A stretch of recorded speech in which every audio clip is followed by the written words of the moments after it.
Hello, Kingswood. This week of Night Watch is full of surprises. We talk about the holiday events, pretty privilege, chess, and the Thanksgiving Day food baskets. So stay tuned.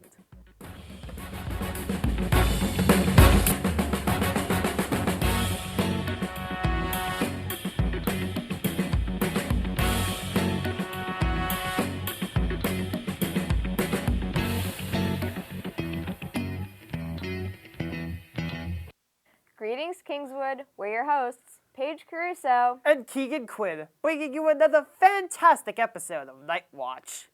So, any plans for next week, Paige? Nothing too much. What about you, Keegan? Well, let's see. What can I do on my days off? Wait, hold it. There's days off. On to the news. Next week will be a differently scheduled week with parent-teacher conferences. Monday the 6th and Tuesday the 7th will be as per usual.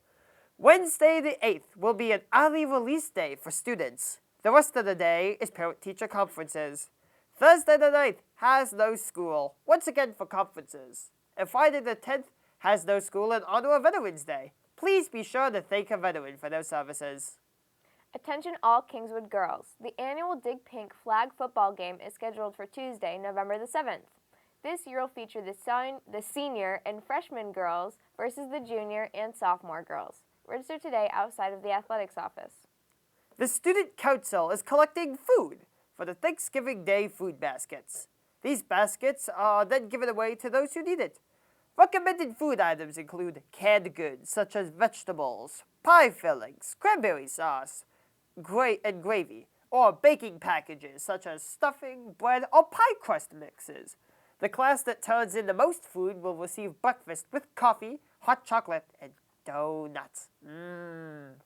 Please bring your food to your A block class. The Armed Services Vocational Aptitude Battery, or ASVAB test, will be on November 30th at 7:30 a.m. This test measures developed abilities and helps predict future academic and occupational success in the military. The Kingswood Band and Chorus program is running a fundraiser selling oranges, apples, pecans, and much more. The fundraiser is through Florida Indian River Grove, and some of the proceeds from every purchase will go back towards the students for their field trip to New York in May. If you're interested in making a purchase, find a chorus or band kid, so me, or talk to Mr. Burns in his room. This fundraiser only lasts until November 15th, so buy your fruit while you can.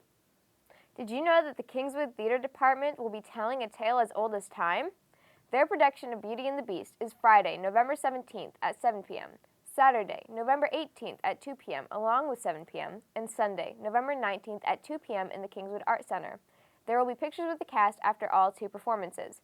Tickets can be bought at the door or online ahead of time at kingswoodtheater.org. Tickets are $12 for students and $15 for adults. It would be fantastic to see you there. The Wolfboro Tucky Trot is on November 18th at 12 noon. There are 3 racing divisions for this event, all starting and ending at Railroad Depot on Railroad Avenue in downtown Wolfboro. All of the proceeds will go towards the Gift of Warmth Fund, which helps with the cost of heating for local families. To register, go to recdeck.com. Winter sports registration is now open, so go to kingswoodathletics.com for more information on all winter sports. It is that time of year again. The Christmas in Wolfboro Parade is on Saturday, November 25th from 3 to 4.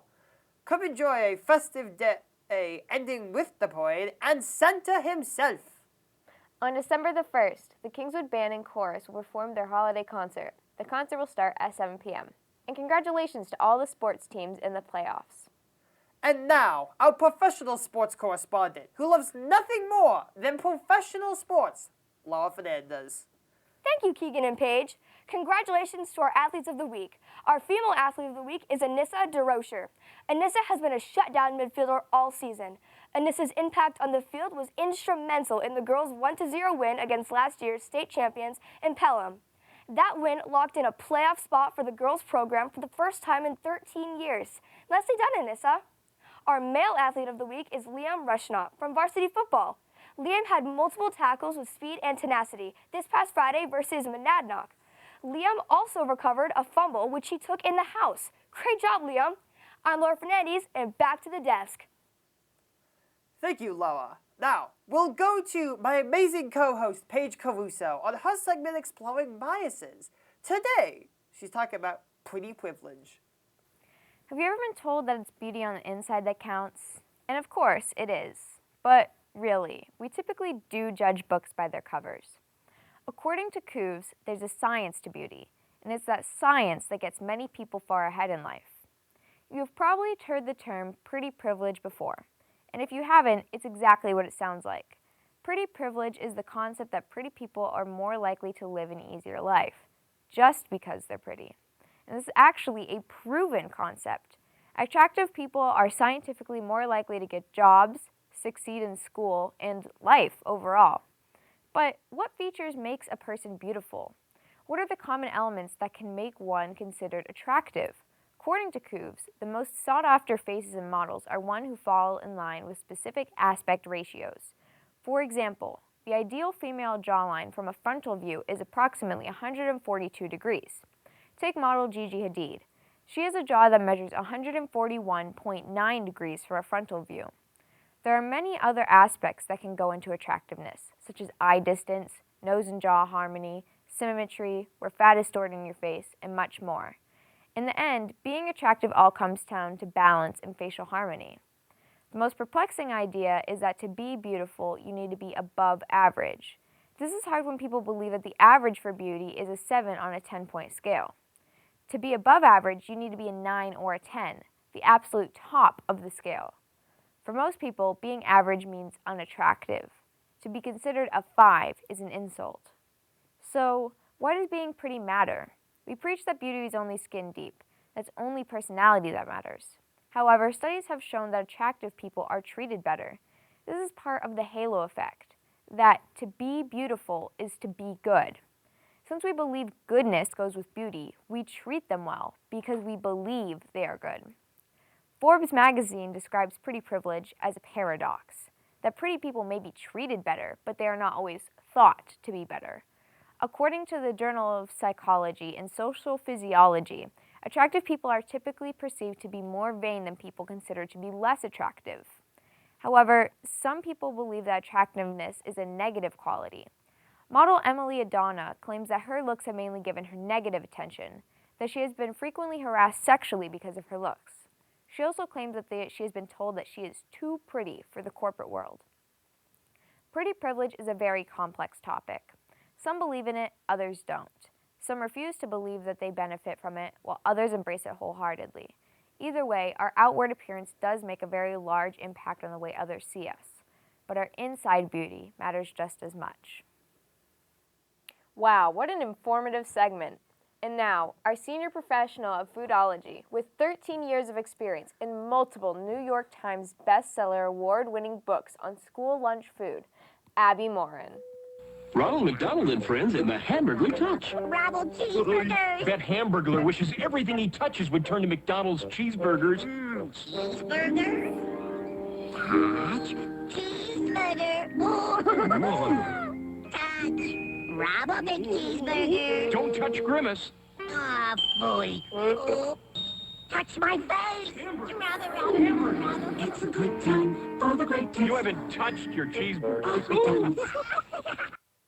Hello, Kingswood, and here's the lunch menu for next week. On Monday, it will be an elegant chicken patty on a freshly made bun. Tuesday, we'll have mouth-watering beef tacos with the most cheesy of shredded cheese, freshly shredded. On Wednesday, a gourmet toasted cheese sandwich on bread that was curated in a volcano in Iceland. The rest of the week, have whatever you want. You're at home. Maybe have some lobster thermidor. That sounds nice. Well, that is all I have. I'm Abby Morin, and this is your lunch menu. Back to the desk. Wow, thank you, Abby. That almost sounds too good to be true. Next up, we have my co-host, Keegan Quinn, talking about the chess club. Hello, Kingswood. I'm Keegan Quinn, and I am on a journey to learn about all the clubs, classes, and activities here at Kingswood. So join me as I explore what Kingswood has to offer. This week, the Chess Club.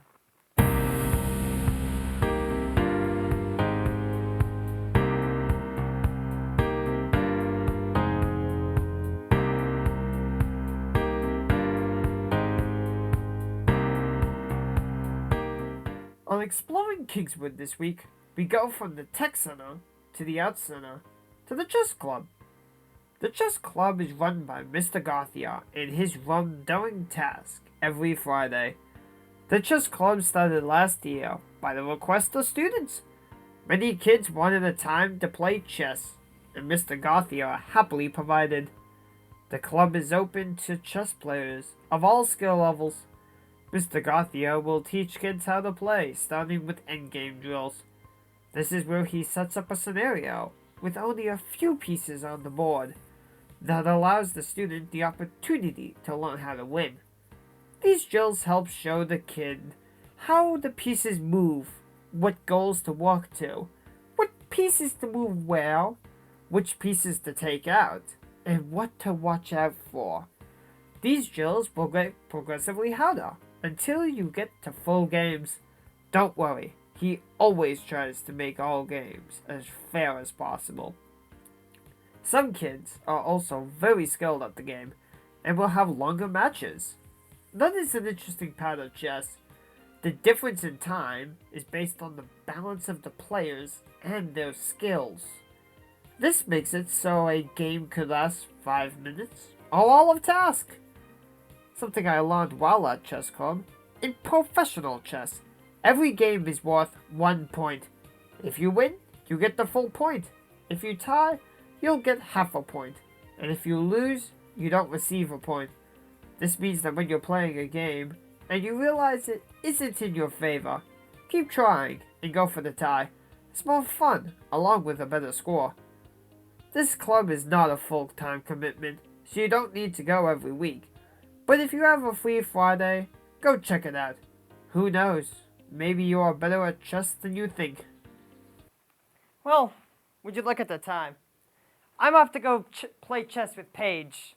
I'm Keegan Quinn, and keep exploring. Uno! What? No, that's not how that works. Fine. Oh, and now we answer the big question. What is the weather for the weekend?